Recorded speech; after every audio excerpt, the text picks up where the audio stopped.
Hey, it's Heather Havenwood, and I am here at the park on a Saturday. Just got my hair done. Woo-woo! So no makeup, real and raw, how I always do it. I'm very big on being real and raw, even as a woman. You know, it's okay to just be you. But I did just get my hair done, so I have to give a shout out to my hairdresser. But here's the thing. I was really moved last night. I was at an event, a mastermind event, where the evening I was hanging out with a bunch of guys that I've known for many, many years, actually probably 4 or 5 years in this business of entrepreneurship. And one of the guys, his name is Keith Baxter, such a great friend of mine and just a good person. He said something really interesting. Over the summer in August, he and his family went through a massive catastrophe, which is Harvey in Houston. He lost not only he was living in an apartment at the time, they just moved, they were in between houses. His apartment was 5 feet of flooding, so lost everything in there. And then all their storage that they had stored, all their furniture, stuff like that, from the original house was in storage and was flooded, and no insurance. And I knew that he was going through a bunch of stuff because I was watching him on Facebook and sending him love. But I thought it was really interesting what he said, because he has completely already returned his entire business. He's completely jumped back already. It's only been, he's a comeback story. He's only 6 months or 7 months, completely come back. And of course you did. I mean, that's just who you are. But he goes, I would never be able to come back that fast if I wasn't an entrepreneur. And I thought back for a second and I was like, that is so true. I mean, I have, in 2001, I was flat on my back basically and didn't know what to do, and ended up moving to Orlando and starting over. In 2005, I had a business partner that completely wiped me out, and there was a point in my life that I literally had zero money, nothing, no credit cards, nothing, no bank accounts, nothing.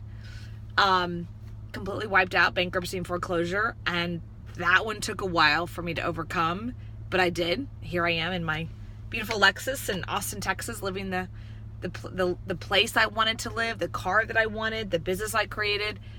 And I had something like that happen again to me in 2017, but I came back within 2 months. Like, I just hustled. Like, okay, God, this is what's happening.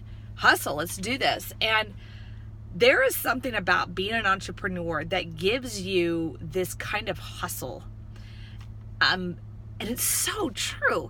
There was a guy there at the mastermind, Alex, again, the person I've known for a long time. He lives in Houston. He was not impacted, luckily, by Harvey, but he was talking about how many people he knew in the community that were impacted, and the people that were not entrepreneurs were they were still in like depression. They were still upset. They hadn't overcome as fast.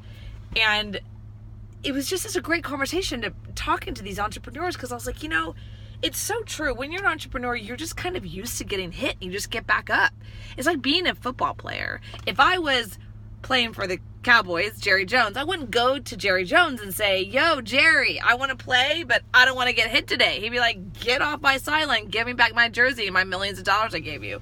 That's what he would say, because the first thing they teach in football is how to get hit, how to play the game, how to get hit and get back up. That is truly entrepreneurship in this journey. And I think one of the biggest challenges for women specifically when they come to me is they're so afraid to get hit, meaning they're afraid to fail, meaning they want to make sure and secure that the idea that they have is going to be successful. And every time they come to me, I'm like, there is no guarantees. And we can look at strategies, we look at things that are already working, but truly there's no guarantees. And so I just want to put that out there today while I'm driving home in this rain in Austin, driving home to my home, looking at the skyline of Austin. I remember the day that I came to Austin for about 3 hours, went downtown Austin at Whole Foods. I looked out, I walked outside and said, I'm going to live here one day. I'm going to live here. And you got to get, when I was saying that, I was living in Florida, broke. I had nothing. So the fact that I was saying that was crazy. 4 years later, I'm living downtown Austin in South Austin, which is the place to be. right next to Zilker Park, right next to where ACL, and behind me, what you can't see is Barton Springs. And I live literally in the Mecca, exactly where I wanted to live. I didn't know how it was going to happen. And I've been here for almost 5 or 6 years. And so I just say that to you is that one of the keys of entrepreneurship is understanding that it may or may not work out, but not being attached to the outcome.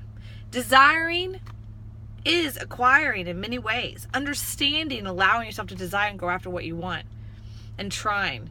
So I just want to say that to everyone, that entrepreneurship is not only a journey, but it's a privilege.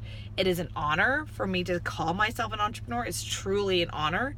And I haven't been 100% successful. There's many things that I've created that haven't worked, but I have created many things. 05, $0 to $1 million in 1 year, and 2015, $0 to $1.5 million in sales in a supplement company. And I'm rebuilding again, and I love it. And one thing I'm doing this time differently is I'm choosing to work with other entrepreneurs, not just surround myself with other entrepreneurs, because I've been doing that for 15 years, but actually empower leaders, empower other thought leaders, empower other entrepreneurs.